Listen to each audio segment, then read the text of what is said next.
Акыркы күндөрү соцсеттерде Баткен облысы боюнча айрыкча чегарада үй сатылат деген аябай көп реклама чыгып атат.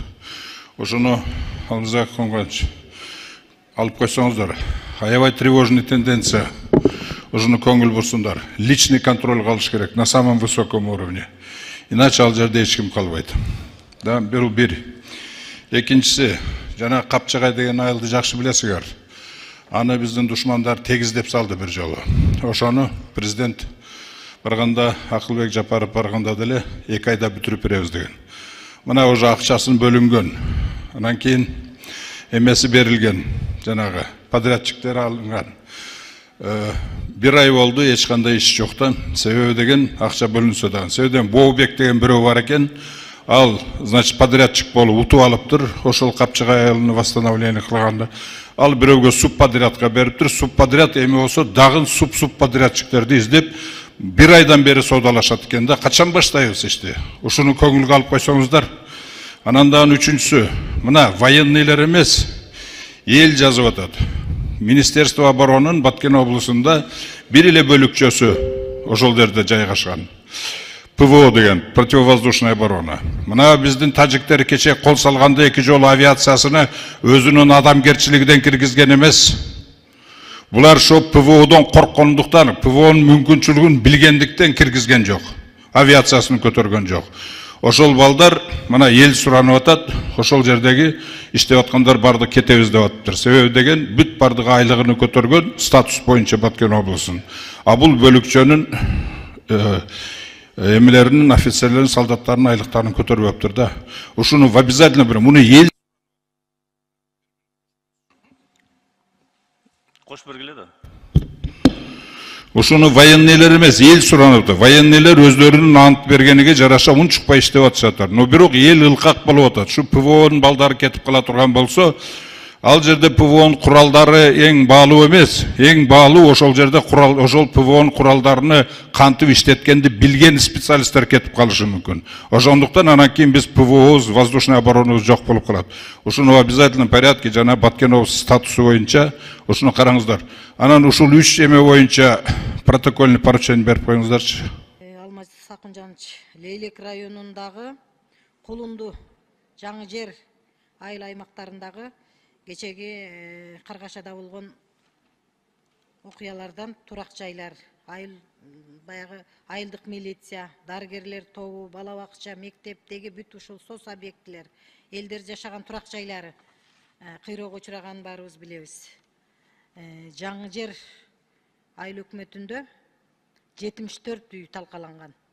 Бүгүнкү күнү 16сынын гана фундаменти бүтүптүр. 16сы.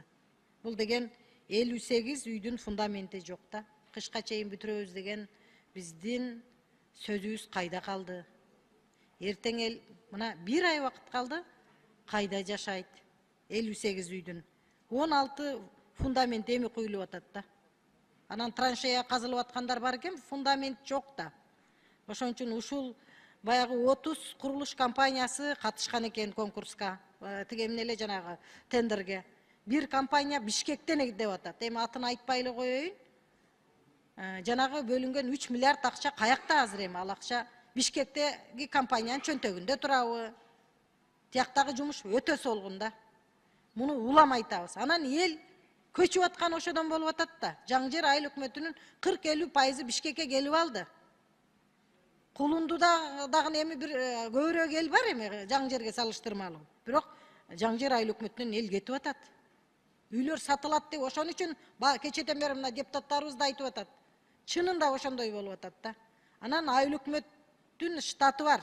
21 эле штаттан турат экен айыл өкмөт башчы. Айыл өкмөттүн дагы тиги имараты күйүп кеткен, талкаланган. 21 штаттын 8 орунду бүгүнкү күнү бош. Баткен облусуна келип алар баягы конкурстан өтө албай калып, штаттар бош турат да. Себеби азыркы мезгилде айыл өкмөт өзүнүн штаты менен толук кандуу элге иш жасаганга шарт жок болуп атат. Же алардын имараты жок, же штаттык бирдиги жок. Конкурс эми баягы ЧС абалында, анан ол статус эске алып чегара.